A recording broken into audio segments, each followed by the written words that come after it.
For those of you who are old enough to remember the year of 2016 on YouTube, I'm absolutely certain that at a point in time, at a moment almost as though a relic today, you would have heard of the name MrGear.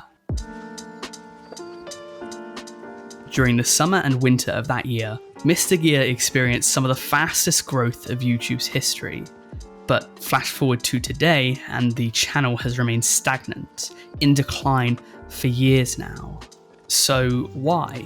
What was it about late 2016 that caused MrGear to grow so much? And for what reason did the channel's massive success dry out as soon as it began flowing? Well, to answer these questions, we need to head back in time to a modernly nostalgic era that was 2016. Pokemon Go had just been born, Obama was coming to the end of his presidency, and YouTube was changing. The MrGear channel was created on the 17th of June 2015, but its first video would not go up for a while. It was the 25th of October 2015 when its first video, 5 Creative Ways to Fasten Shoelaces, would go up.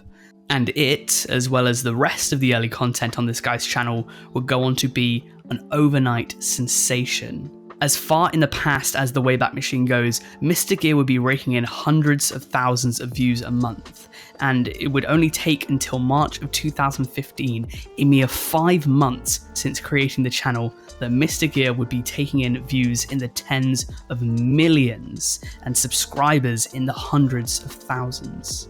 MrGear was living the dreams of millions of children's teens and adults all around the world who went to bed at night wishing to be an overnight internet sensation. For anyone that might be a bit too young to remember this guy, or simply have forgotten how big this dude was merely 6 years ago, on his best month, December 2016, MrGear raked in 341 million views and 1.93 million subscribers. To put this gargantuan feat into perspective, if we perhaps compare 2 of the largest YouTubers to ever use the title Mr. in their name, we can put MrGear up against MrBeast. And as I said before, MrGear gained 341 million views and 1.93 million subscribers in December 2016. MrBeast, in comparison, who had just found his own first slither of success, gained about 9 million views, or 2.6% of what MrGear made in views, and 60,000 subscribers that month, or 3% of what MrGear made in subscribers. Now, to be honest, these comparisons simply aren't fair. We're comparing the peak of one channel to the first wave of success of another. If we compare the MrBeast channel now to the MrGear channel then, that might be a bit more fair. Now, in terms of the largest month ever, it's a blowout. MrBeast's numbers dwarf MrGear's. But considering how large scale in terms of production, cost, time, and creativity it takes MrBeast to create the videos that we see today from him, if you compare this to MrGear's simple engineering with no commentary, no sound effects, no guest stars, no cast members, no stakes, and no money on the line, the fact that MrGear was able to average about 150 to 175 million views and 1 million subs per month at a point in time was very impressive. And even more impressive is that his best month, where he made 341 million views, is comparable to what MrBeast has been making views-wise so far in 2022. Or even right now, hot off the release of his Willy Wonka video, this just goes to show how much of a cultural phenomena this channel was. But go outside and ask people if they remember who MrGear was, and without a bit of reminding, I'm sure that a lot of people would struggle with the question. To be fair, I might be getting ahead of myself with that December 2016 report, because throughout the year of 2016, the state of YouTube went from good for MrGear to great, and this is because events that had nothing to do with him would soon reap great rewards. But not for the reason that you might think. As I said in the introduction, in 2016, YouTube was a time of change. It was changing from the previously semi-unmanned free reign of yesteryear to the bogged down, family-friendly demonetizing platform that we know today.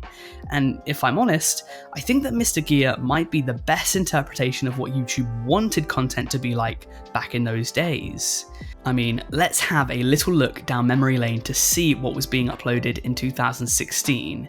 And I don't want to be that guy that says it was the best year ever, but it was indeed the peak of edgy humour on the site. Leafy, iDubbbz, Grade A, Under A, Max Mofo, Filthy Frank, I'm sure you've heard about these guys 1,000 times before in 1,000 different video essays, but it's true.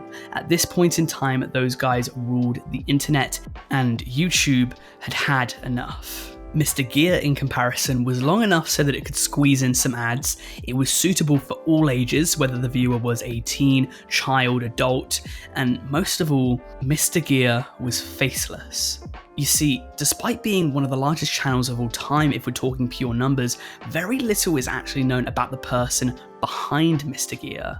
I mean, yeah, of course, today you might be able to look at some of the thumbnails and see what the people behind the channel might look like. Hell, if you do 2 minutes of research, you can find a shortly lived second channel called Aridrine and see what must have been one of the main creators, or maybe even the main guy of the MrGear channel, speak to the camera and do a skit. But back in late 2016 and early 2017, the dude was nameless, voiceless, with just a name and a nationality really being the extent of what we knew about the channel. But at a time whereby YouTube was coming under perhaps the heaviest fire of its history, next to when they were being sued by Viacom in 2010, the platform needed big channels with no controversy.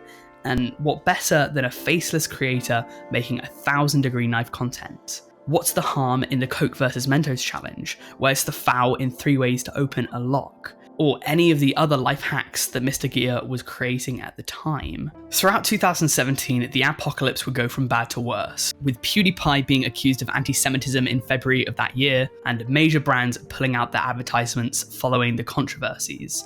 But MrGear poised to become one of the site's largest channels for a while to come, with the world at its feet. This rapid growth couldn't be stopped. But as we now know, it could.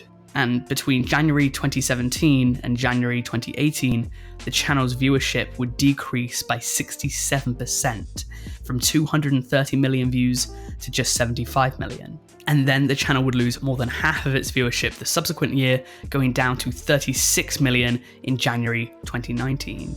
And the million-dollar question is why? Were 1,000-degree knife videos going stale? Were experiment gun versus beverage videos becoming a draw to the YouTube audience?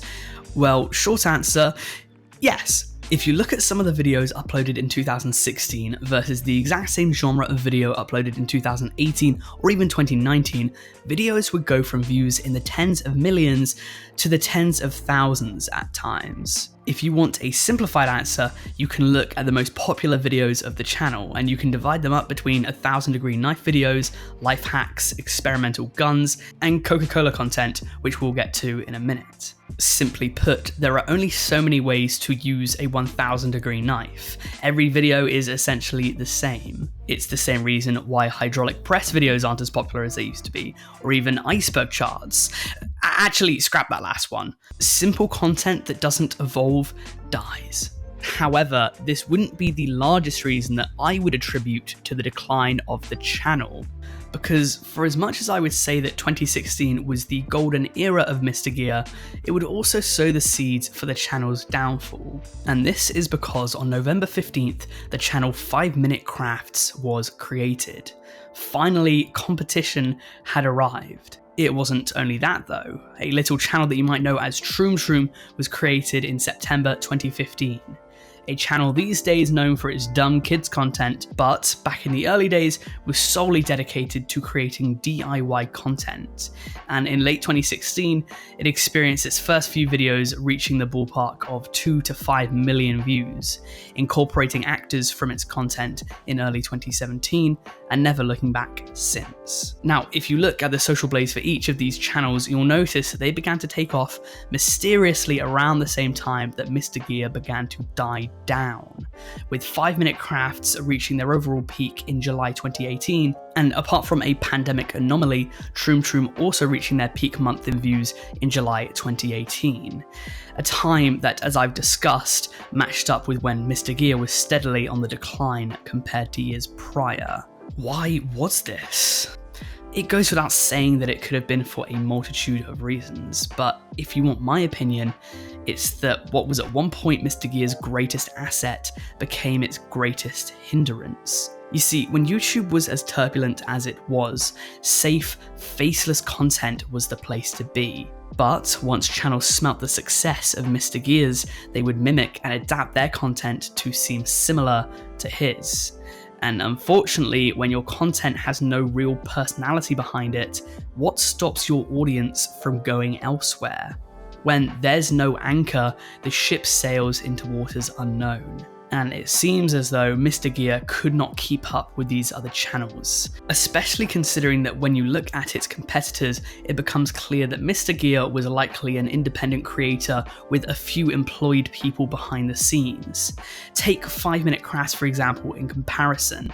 It's owned by the Soul Publishing, which is ironic because it sucks the soul out of everything it touches. But the Soul Publishing owns numerous other highly successful YouTube channels, and therefore 5 Minute Crafts could pump out numerous videos each and every day, similar to Troom Troom, who might have started off their career more humble, but as time went on, it began outperforming MrGear, visibly having a larger production team. MrGear, despite how popular it was at a point in time, was sometimes only uploading videos with 3-day, 4-day, or even 5-day gaps, which, when it comes to the DIY and life hack genre, is absolutely years when compared to competitors who could and still do upload every other day, every day, or even multiple times a day.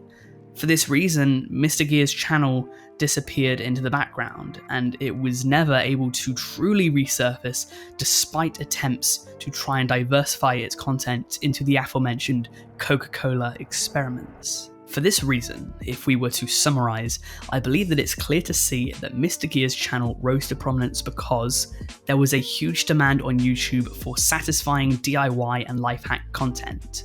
Its faceless nature allowed it to thrive in an era of YouTube when its biggest personalities brought controversy with them. And that in an era of YouTube where content was getting edgier and edgier, it brought a not weird Elsagate style alternative that allowed many people from any age group to watch it. However, it would soon fall because of its faceless nature, never allowing for a personal connection to be formed between itself and its viewer. Its series or niches soon began to become played out and became boring, and competitors with large production teams soon came in and stole its audience away. People didn't just up and leave the life hack genre. It's arguably as large now as it ever was, but gaze upon the glory of 5 Minute Crafts, and you will see the promised land for MrGear. A destiny that was never fulfilled and never will be.